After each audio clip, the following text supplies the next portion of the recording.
Libercast presenta Más Negocios, una producción de Libertópolis. Un programa dirigido a todo emprendedor que tiene bajo su responsabilidad las decisiones diarias que afectarán su vida y la de su empresa. Para los empresarios que ahorita van a su casa y mañana llegan a la oficina. Conozca junto a María Dolores Arias, Jorge Jacobs y sus invitados especiales las herramientas más útiles para emprender, mantenerse y alcanzar el éxito en su industria. Estamos en Más Negocios y estamos arrancando con el programa. Gracias por estar con nosotros. Más Negocios, les saluda Jorge Jacobs y en esta noche pues vamos a estar conversando con José Lavé con relación al tema de las ventas y el plan estratégico de ventas y la prospección. ¿Qué tal, José? ¿Cómo estás? Buenas noches. Excelentemente bien, Jorge. Tal vez nos puedes hacer un resumen con relación al plan estratégico de ventas y cuál es su importancia y cómo hacerlo, ¿no? El plan estratégico de ventas simple y sencillamente nos tiene que determinar dónde estamos. Tenemos que definir a dónde queremos ir. Y lo más importante, especificar cómo lo vamos a hacer. Básicamente eso es un plan estratégico y el de ventas pues no se aleja de esos términos. Entonces primero tenemos que definir una visión clara. Lógicamente la del departamento de ventas tiene una diferencia de la visión macro de la organización, pero tiene que ir alineada a la misma para que sea congruente y coherente todas las acciones que realicemos, porque al final de cuentas vamos hacia ese mismo destino. Y luego hablábamos de definir, de hacer un diagnóstico de dónde es donde nos encontramos y con qué contamos para poder llegar a ese destino que nosotros queremos definir. Eso es básicamente. Y con eso de en dónde estamos se refiere, por ejemplo, bueno, el año pasado vendimos X cantidad de dinero o X cantidad de unidades de producto. ¿A eso te referís? ¿O va más allá de eso? No, va muchísimo más allá de eso. Hablábamos de desarrollar es un tema muy recurrente, muy conocido por muchos de nuestros radioescuchas y es el famoso FODA. Sí, es el famoso FODA. Es uno de las herramientas que nos sirven para determinar cuáles son esas nuestras fortalezas, cuáles son esos factores de éxito con los que nosotros contamos para llevar a cabo nuestro producto, para hacer llegar nuestro producto a nuestro consumidor.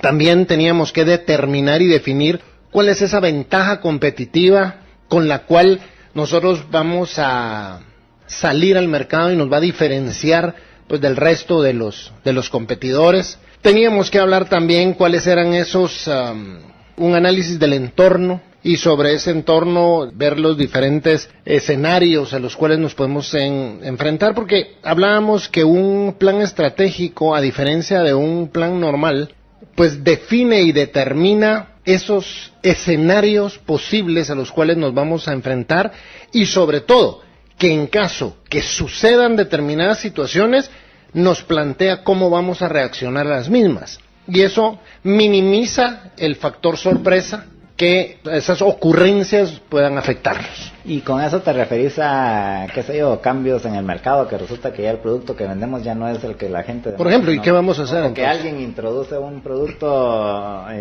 mejor o más barato. O muchísimo más barato, etcétera. Entonces, ¿qué vamos a hacer? Lógicamente, ese es uno de los componentes, los diferentes escenarios, y el otro componente que lleva el plan estratégico es la fortaleza, es nuestra ventaja competitiva. A través de nuestra ventaja competitiva nosotros vamos a posicionarnos en el mercado, nos vamos a diferenciar de todos los demás y eso va a ser lo que nos va a permitir ingresar de una manera triunfal. Hablábamos, un amable escucha nos decía que se está enfrentando con mucha frecuencia con clientes que le piden rebaja, porque la competencia vende mucho más barato que él y que su producto es de una calidad superior a la competencia. Yo le decía, mire, tiene que analizar si realmente la calidad de su producto es valorada por sus clientes, porque si la ventaja competitiva con la cual él está participando o está compitiendo en el mercado no es apreciada, no agrega valor a los clientes, no es una ventaja competitiva. Te pongo un ejemplo para irnos con algo conocido por todos y muy, muy popular. Por ejemplo, los famosos chucos. Vengo yo y voy a poner un local donde están los chucos, solo que en lugar de que sean así, el pan va a ser de una superior calidad. Voy a comprar unas salchichas importadas de altísima calidad, todos mis productos van a ser importados y excelentes. Eso sí, el pan va a costar 3 veces más. En ese mercado, la calidad, esa calidad que yo voy a presentar, no es un valor agregado. Las personas llegan ahí buscando lo que llegan a buscar. Un chuco barato. Un chuco barato, que te puedes comer 3, 4 chucos, 5 o 6, depende del hambre, pero la calidad en ese momento no es un valor agregado, no es algo por lo cual las personas de ese mercado, de ese nicho, estén dispuestas a pagar más. Entonces, te vas a poner tu local en otro terreno, en otro lugar, donde el nicho de mercado reconozca esa calidad, si es que al final de cuentas va a ser reconocida. Si no, estás fuera del mercado. Otro de los temas era precisamente si los clientes a los cuales tú estás llegando, porque normalmente eso ocurre en muchos. Es que mire, lo que pasa es que vendemos muy caro, por eso es que no vendo. No, lo que pasa es que no has encontrado al cliente que pague tu producto. El cliente que te dice, mire, no puedo pagar su producto porque es muy caro, no es tu cliente. O el cliente que te dice, mire, rebájeme porque eso es muy alto para mí, no es tu cliente. Tal vez eso lo podemos de una vez concatenar con el siguiente tema, que es entonces el de la prospección. Es que eso te iba a decir, ¿no? Es que eso te iba a decir, precisamente. Me imagino que buena parte de la prospección es definir realmente quién es nuestro cliente, porque si no, ¿cómo lo vamos a encontrar? Totalmente. Pero, y lo que les iba a decir es, espérense un momentito, no es porque lo vamos, lo vamos a ver. Es que, y le comentaba a los oyentes que en la prospección, en una buena prospección, está el 90% del éxito de un proceso de venta. Si tú defines correctamente quién es tu cliente, ya tienes prácticamente el negocio cerrado, porque cumple con ciertas condiciones. Pero solo retomando algo que habíamos hablado en el programa pasado, y era una metáfora que utilizó María Dolores para esto de las ventas. Decía que una su amiga le comentaba que ella miraba las ventas como el béisbol, que se basaba en números, ¿sí? Y que los que daban resultado y los que no.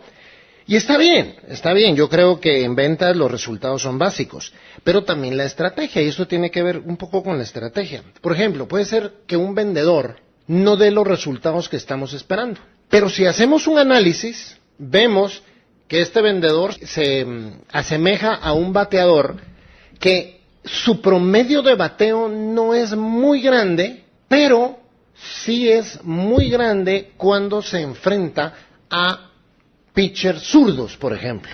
Sí, o sea, en general no es bueno porque le ha tocado enfrentarse con muchos pitchers derechos, pero cada vez que se enfrenta con un pitcher zurdo es sumamente exitoso y sumamente efectivo. Trasladándolo a las ventas, a veces nos enfrentamos con vendedores que posiblemente sus números no son altos, pero vemos en ellos la actitud, vemos en ellos la pasión y sobre todo vemos que son exitosos con determinado tipo de clientes. Puede ser alguien que sea muy exitoso con clientes de instituciones gubernamentales, por ejemplo, pero en otros escenarios no se desempeña tan bien. Entonces, mi estrategia como gerente e incluso como vendedor, que también lo puedo hacer a nivel individual, es decir, ok, yo soy bueno en esa área, entonces voy a trabajar en esa área. Entonces vengo yo como gerente de ventas y te digo, bueno, tú te vas a dedicar a las instituciones de gobierno.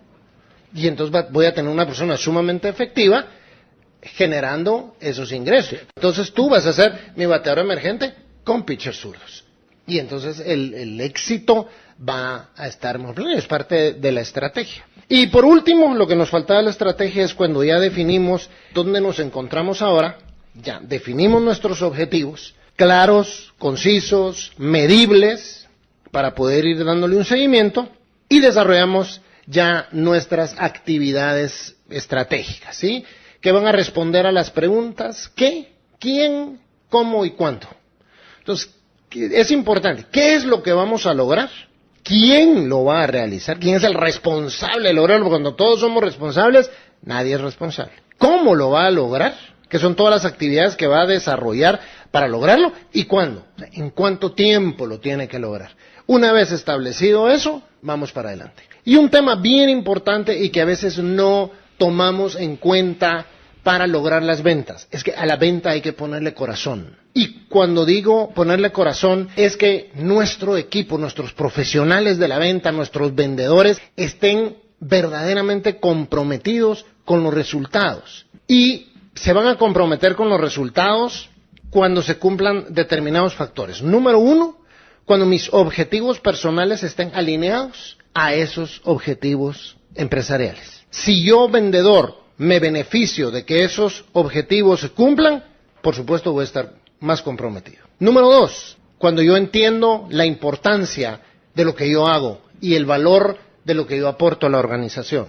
Ese es otro de los temas que va a impulsar el compromiso. Y luego ciertas, podríamos decir, políticas estratégicas, como por ejemplo, uno de los grandes debilidades o errores en los sistemas de remuneración es que la comisión por no llegar a la meta y la comisión por llegar a la meta no son significativamente diferentes. Entonces yo, vendedor, tranquilamente no puedo llegar a la meta, mis ingresos más o menos se mantienen. Algo que yo considero básico y lo recomiendo a las empresas a las cuales he tenido la oportunidad de asesorar es, si no cumples la meta, tu porcentaje de comisión no tiene mucho que ver con el porcentaje de comisión que si obtienes y llegas a la meta.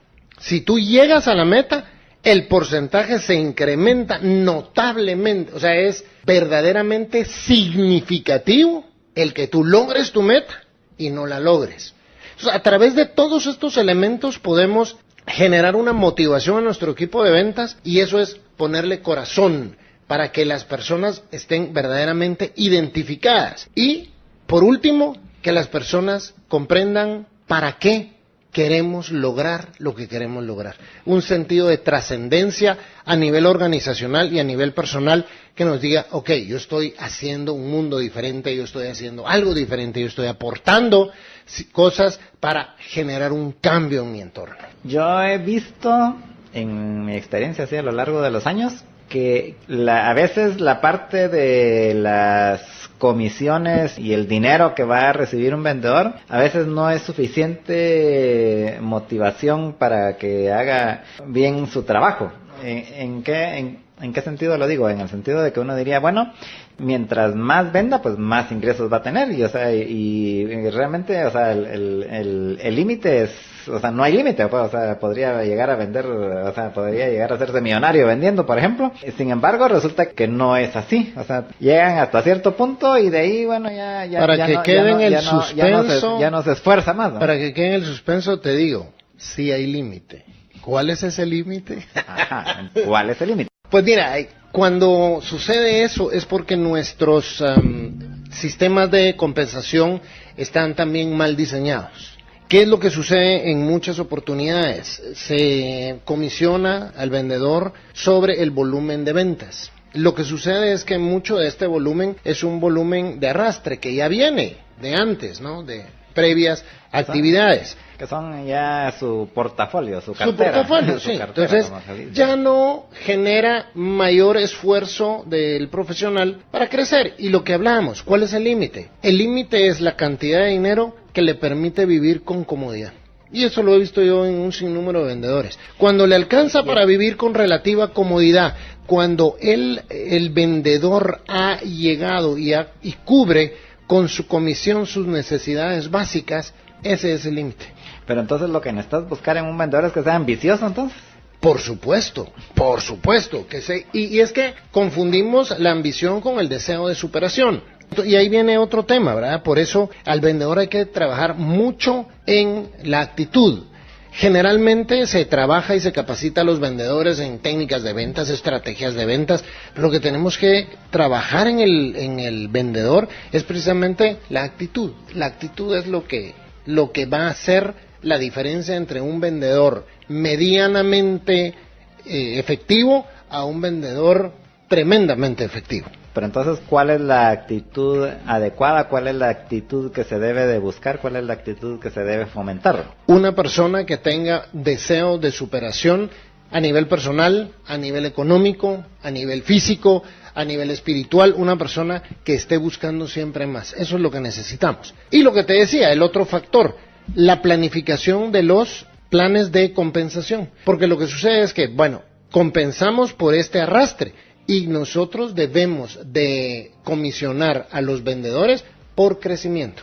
O sea, respecto al mismo periodo del año anterior, sobre el crecimiento efectivo sobre ese periodo, es que las comisiones deben de hacerse efectivas. Claro, el porcentaje es un poquito mayor, pero sí sobre ese crecimiento. Y entonces, es parte de nuestra estrategia, porque el punto que nos queda ahí en el tintero son las políticas que nosotros vamos a implementar o en las cuales nos vamos a basar para llevar a cabo nuestro plan estratégico. Y uno de ellos es la forma de compensación. Entonces no vamos a compensar sobre el volumen de ventas, sino sobre el crecimiento efectivo sobre el periodo anterior. Entonces, por ejemplo, si nuestro periodo comprende de enero a diciembre, en este mes, enero, yo voy a comisionar a mi vendedor sobre la diferencia entre el volumen de ventas de enero 2017 con el volumen de ventas de enero 2018. Sobre eso, él va a recibir su comisión. Pero entonces sería una comisión adicional, por ejemplo, porque obviamente de lo otro que está vendiendo, pues más de alguna comisión tiene que ganar, ¿no? Fíjate que ya no debería. De hecho, yo recomiendo a los equipos de ventas que los clientes que ya han sido ganados, por decirlo de alguna manera, que a los clientes a los que ya se les atiende, ya no los debería atender el vendedor. Debería de haber una persona o un grupo de personas, dependiendo la cantidad de clientes que tenemos, que sea quienes les dan el seguimiento a esos clientes. Ya más como servicio al cliente que como ventas. Exactamente. Y entonces cubrimos varias necesidades. Una de ellas, el hecho de que el cliente pertenece a la empresa, no al vendedor. Porque se da en muchas oportunidades que vendedores dejan las organizaciones y se llevan a todo su equipo de clientes. Porque él los visita, él los atiende, él les sirve, la relación es directamente con ellos, no conocen a nadie dentro de la empresa. Entonces, lógicamente, el vendedor se va y se va con todos los clientes. Entonces, cuando ya el vendedor logró venderle a esta persona, a este cliente, ese cliente automáticamente es de la organización y la organización entera se pone al servicio de ese cliente para solucionarle sus problemas, para atenderlo e incluso ese mismo departamento para generarle una fidelidad y lealtad a la organización. Y eso implicaría, o sea, quiero visualizarlo bien, entonces que por ejemplo la comisión por obtener un cliente nuevo debe ser muy alta. Es un poco más alta, exactamente, era lo que te decía. El porcentaje por ese crecimiento, el porcentaje en sí es un poco más alto, pero es una única vez porque es sobre ese crecimiento. Luego ya eso pasa a un porcentaje, a este equipo que lo está fidelizando sobre el mantenimiento de ese cliente. Si ese cliente sigue comprando, si ese cliente sigue creciendo, ya es una comisión para esta persona o este grupo de personas que le atienden, pero lógicamente mucho más bajo que para un cliente nuevo. Bueno, pues muchas gracias, José. Lamentablemente, pues ya se nos acabó. Sí, hombre, estuvo cortito, pero... Sí, así que pues les agradecemos a todos su sintonía y los invitamos a que continúen con los programas de Libertópolis. Mientras nos volvemos a escuchar, pues pasen una feliz noche y nos escuchamos mañana. Libercast presentó Más Negocios. Recuerden que si quieren conocer más de nuestros programas, seguirnos en las diferentes redes sociales, o si quieren ver nuestros programas y conocer a nuestros conductores e invitados, pueden ingresar en www.libertopolis.com. Recuerda suscribirte y dejarnos 5 estrellas para que continuemos trabajando en producir más podcasts de tu interés. Libertópolis, ideas con valor.